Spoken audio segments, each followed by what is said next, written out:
Patapos na ang Marso pero hindi pa rin na isusumite sa Pangulo ang panukalang 2019 national budget at mukhang matatagalan pa ito. Inihayag ni House Speaker Gloria Macapagal-Arroyo na hindi nila binabawi ang bersyon ng budget na initemize ng Kamara matapos ang ratification. Taliwas ito sa sinabi ni Senador Panfilo Lacson. May news to go si Jam Sisante Caico. Matapos raw makausap si Congressman Ronnie Zamora, sabi ni Senador Panfilo Lacson, meron ng approval yung House leadership na i-recall nila, and it bears watching if they will really recall or withdraw their version of the enrolled bill. And then from there, we will move forward. Pero taliwas dito ang sinasabi ngayon ni Speaker Gloria Macapagal-Arroyo.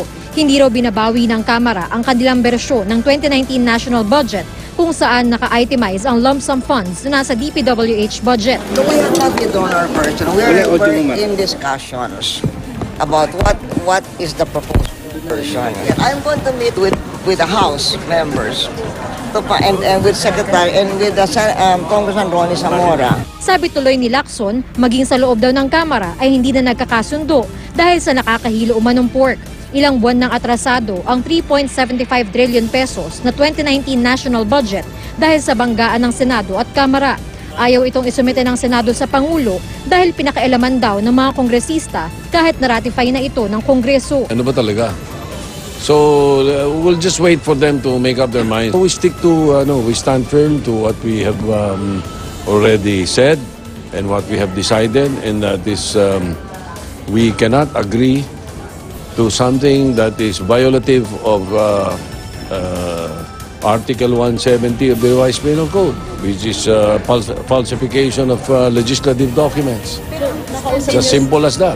Mahigit 70 bilyong pisong pondo raw na nasa DPWH ang na-realign at hinati sa mga kongresista kung saan mas malaki raw ang inilaan sa mga kaalyado ni Speaker Gloria Arroyo. Pero giit ni Arroyo, the process that we followed was constitutional. We would never put the President in a position of signing an unconstitutional bill.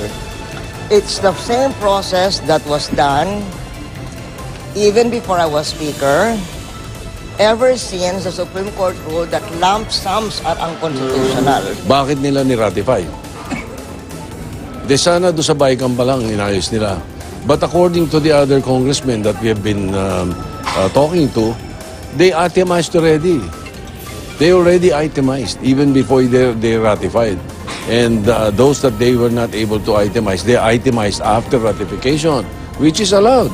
You cannot internally realign.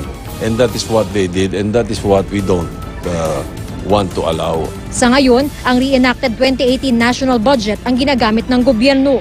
At habang nakatenga ang national budget para ngayon 2019, hindi magastusan ng pamahalaan ang mga proyektong magbibigay ng trabaho, magpapabuti ng edukasyon at magbibigay serbisyo sa kalusugan ng mga Pilipino.